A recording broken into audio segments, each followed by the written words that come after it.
Story and character development have always been hallmarks of LucasArts. It's one of the things that we really have been focused on since the inception of the company.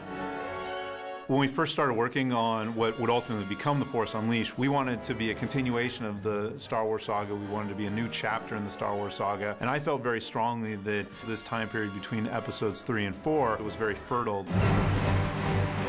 You've got the Emperor putting all of his plots in motion. Do what must be done. We've got Vader hunting down the last of the Jedi. We've got questions like, what are Princess Leia and Bail Organa doing during this time period? We got the Death Star being built.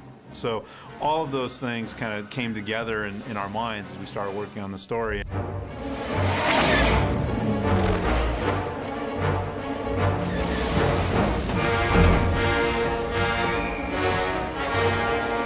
I think we all kind of recognized at some point that Vader has to be kind of the central focus of the story because, you know, George made Vader the central focus of the entire saga. We kind of wanted to open the game with a bang and really wanted to get people's attention, and we allow you to start the beginning of the game as Vader. So the first thing that happens when the player picks up the control is Darth Vader arriving on Kashyyyk because he knows that there is a Jedi that the Wookiees are hiding. The Jedi, of course, puts up quite a fight and is really one of the first unleashed opponents that you face in the game. Vader senses something's a little bit off. He senses that there's somebody more powerful nearby. And so Vader just picks up his saber and he just goes to make the final blow, and then suddenly the saber gets pulled out of Darth Vader's hand, which we've never seen happen before. And Vader, of course, whips around. He looks down and he sees this little boy. When that happens and you realize it's just this kid, that's very powerful. Obviously, this child, the Force is really, really strong with them. It stops you. You're like, what is going to happen?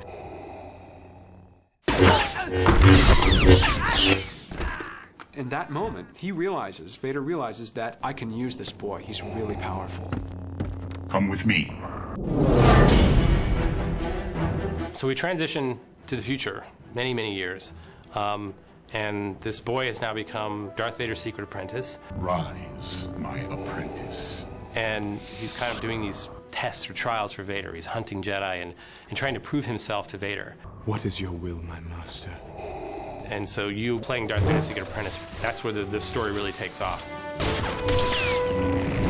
The first mission that you undertake as Darth Vader's secret apprentice is to hunt down one of the last of the Jedi. He gets sent to a TIE fighter construction facility that's been taken over by a general named General Rom Koda. Vader tells him the Emperor can't ever know about you, so you need to kill everyone aboard. Kill Koda's men, but if you run into a stormtrooper, you kill them as well. And that's because you're Darth Vader's secret apprentice, and he really wants to drive that home.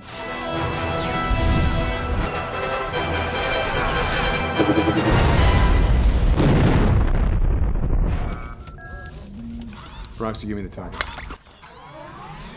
The crew aboard the Rogue Shadow is very reminiscent to the original Star Wars: A New Hope, where you had Luke and Leia and Han and Chewie and R2 and 3PO, and they were all aboard this Millennium Falcon. Well, in a similar way, the Rogue Shadow is kind of the dark side Sith version of that. But, of course, that dark side energy isn't sustainable, that eventually this family sort of bonds together and there's a kinship that happens there. Am I going to see you again?